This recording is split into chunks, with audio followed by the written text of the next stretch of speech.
Are you wondering what the best exercises are to do with knee pain? Or maybe you have knee pain with some stuff you're doing, you're wondering if that's increasing it or decreasing it, then you're in the right place. Because today we're going to talk about the best exercises to do to start decreasing your knee pain and increasing the strength in your knee and hips so that you have more stability in your knee. So at the end of this video, we're actually going to walk through the beginning exercises and I'm going to demonstrate those for you. So stay tuned if you're looking for really specific exercises. But first I want to talk about some general things. First thing is cardio.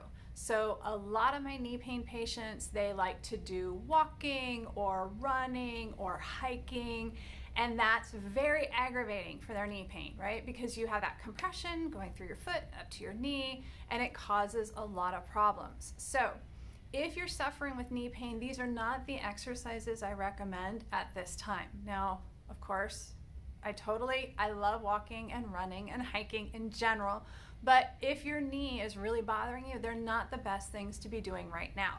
For you, what I want you to be doing is either biking or swimming. And with swimming, you can either do like a water aerobics or you can do a straight up lap swimming. Either way, it's fine. You could even do some walking or running in the pool. I've had patients do that before who just couldn't give up the walking and the running, and so they decided to just go ahead and do that in the pool. But when you're in the pool, you don't have that compression through the knees, and so it's way easier on your knees. Now, in general, I do prefer more of the biking because you get that passive range of motion of the knee through more of the joint range of motion. So your joint range of motion, how much your joint moves might be limited if you have knee pain. But in general, when you're on the bike, you get more motion than you do when you're swimming, even if you're walking or running in the pool. So in general, I prefer biking. However, it may be that if you try biking, that still goes into the range of motion where you have pain. If biking causes pain, then you should not be doing it. So I had a patient recently who has been struggling with some knee pain issues, and I've seen him before for other issues where he really had to just kind of work through the pain, and that is true sometimes. Sometimes there's just things that you have to work through, and I understand that, like muscle pain or fatigue or soreness. Knee pain is not one of those things that you have to work through, okay? When it becomes painful, I want you to stop what you're doing.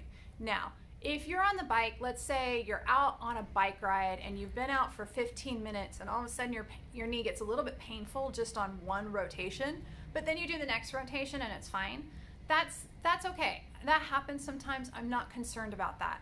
But if you're 15 minutes out on your bike ride and your knee starts bothering you and it keeps bothering you for the next couple of rotations, I'm gonna need you to turn that bike around and go back home, because we don't want to be aggravating the knee. When a knee is injured and it is painful, it's telling you that is a signal that you actually want to stop. Now, you may have heard some other pain research. There's a lot going on in the pain research world right now, and sometimes our brain does get some abnormal signals. However, I am going to tell you with knee pain, it is a very clear signal. Pain means you need to stop. You can try 1 or 2 more reps to see if the pain goes away, because sometimes weird things happen. But if you have pain, then you need to stop, because what's going to happen is it's going to get warm and swollen and even more painful. And when it gets swollen, it gets unstable, and that's not the route we want to go down. All right, so with your knee pain, I need you to listen to it. So even if you're swimming or biking or doing something that is supposed to be good for your knee, it may not be the best thing for your knee. So I need you to listen to your body and make sure you're doing what your knee is telling you is safest for you. In general, you'll find that biking and swimming, being in the pool, are going to be less shock on the knee, which will help to get you more of that cardio exercise without the pain. Another thing I need you to do is to avoid really, really deep squats. So I have had multiple patients who want to work on strengthening their knee because they feel like it's unstable. Maybe it's slightly painful. Maybe they previously had inflammation and some swelling in there. So they want to work on squats to strengthen their quads. And in general, that's a great idea. Strengthening your quads to protect your knees, thumbs up. That's a really good idea in general. But I need you to avoid those deep squats when you are having knee pain or when you're even recovering from knee pain. Start with more of a shallow squat initially and work into those deeper squats as your knee decreases in pain and you see your improvement. Also, I don't want you to be trying to be in a deep squat to stretch your knee. All right, if you want to do a quad stretch, I prefer the standing quad stretch where you're standing and you bring that knee behind you. We'll do a video of actually the knee exercises that I do, or knee stretches that I recommend. We're talking about the exercises today, but we'll do another one with stretches to show you that stretch.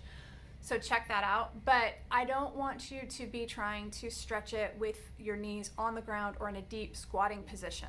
This doesn't allow you to relax properly. You get a little bit too much gravity, and sometimes a little bit too much gravity is actually not a good thing, especially when it comes to those knees.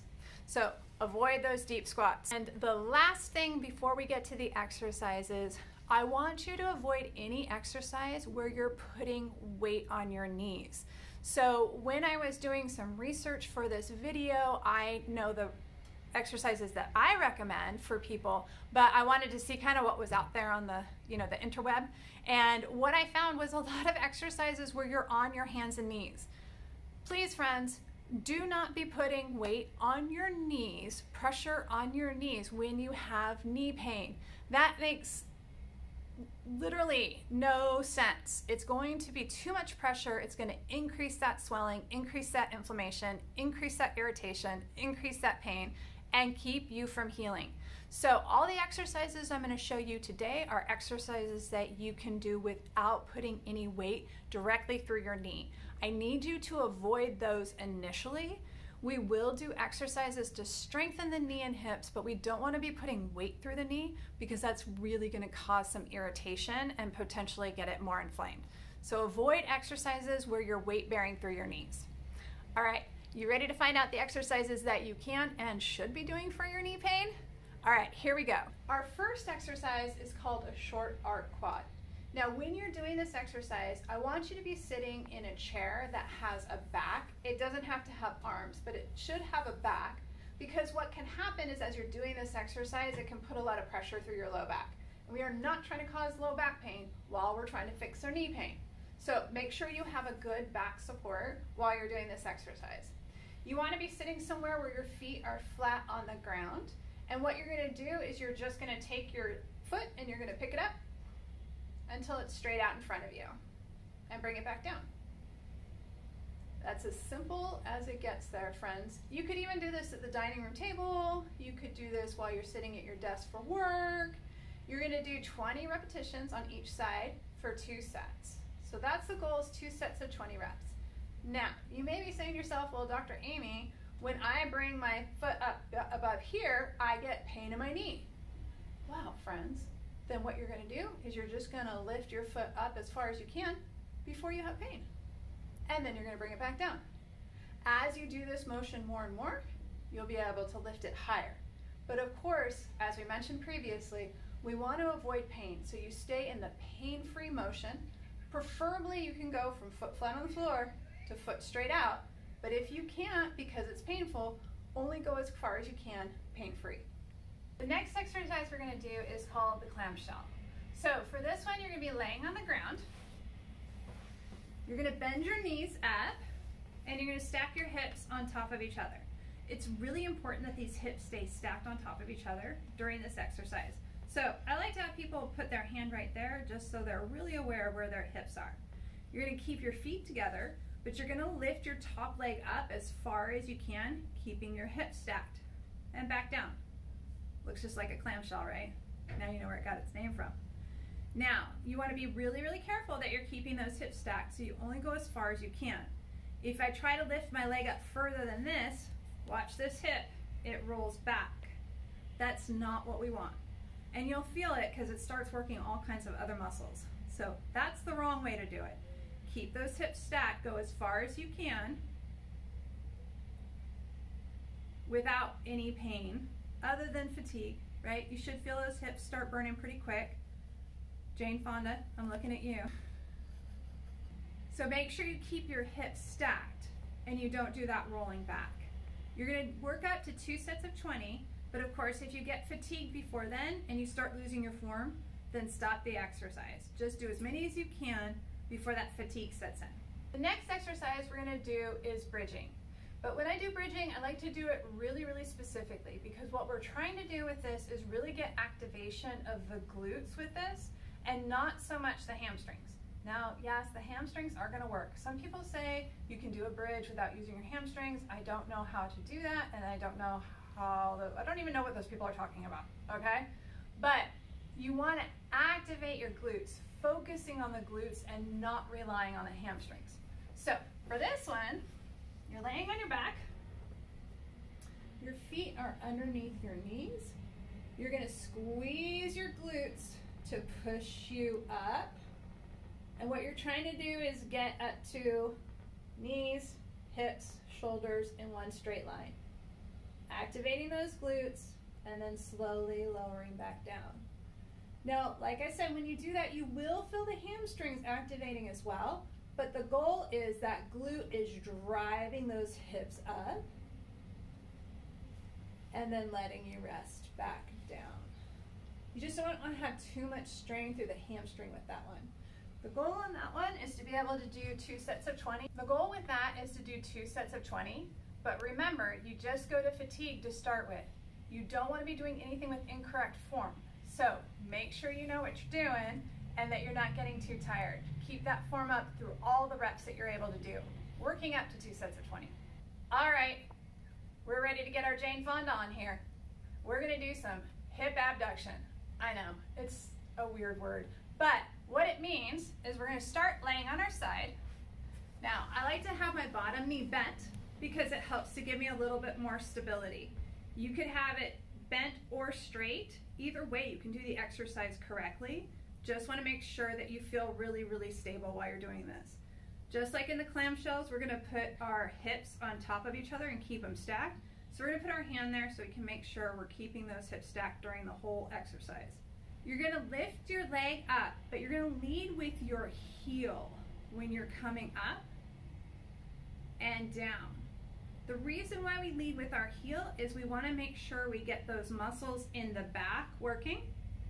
If we lead with our toe, sometimes people will feel it more in that front, and it causes that hip to roll backwards.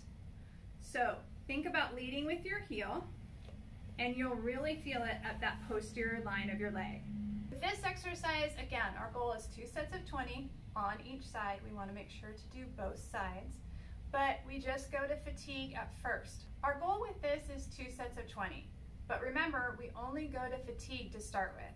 So do as many as you can with good form until you hit fatigue, working up to 2 sets of 20. All right, our last exercise for this group, we're going to do a straight leg raise. We're going to start laying on our back. Now this one you can actually do on the floor. You can do this one on your bed, wherever you feel the most comfortable. You're going to try to straighten your leg completely, which involves pushing your knee down and your heel out, and then you're going to lift it up. Now it's really the beginning of this exercise that's the important part for your knee, so you can decide how far you feel comfortable going. So one leg's going to be straight out. Now I like to leave my other knee bent because that helps to keep my low back really protected and make sure it doesn't get irritated. It can be straight out, whichever feels most comfortable for you. Just make sure that that low back and pelvis is really, really stable. So you're going to start by pushing your knee really straight. Heel is going towards the wall over there, and then you're going to lift it all the way up and down. Now remember, knee down, heel out. It's the beginning part right there that's really getting that strengthening. I like to go up a little bit higher because I get a nice hamstring stretch too, and why not bonus on this one, right? You get a twofer. But you don't have to. Knee down, heel out, you're going to go up, that's about 45 degrees or so, and come back down. That's really all you need to do, unless you want to add in that hamstring stretch and go for the twofer.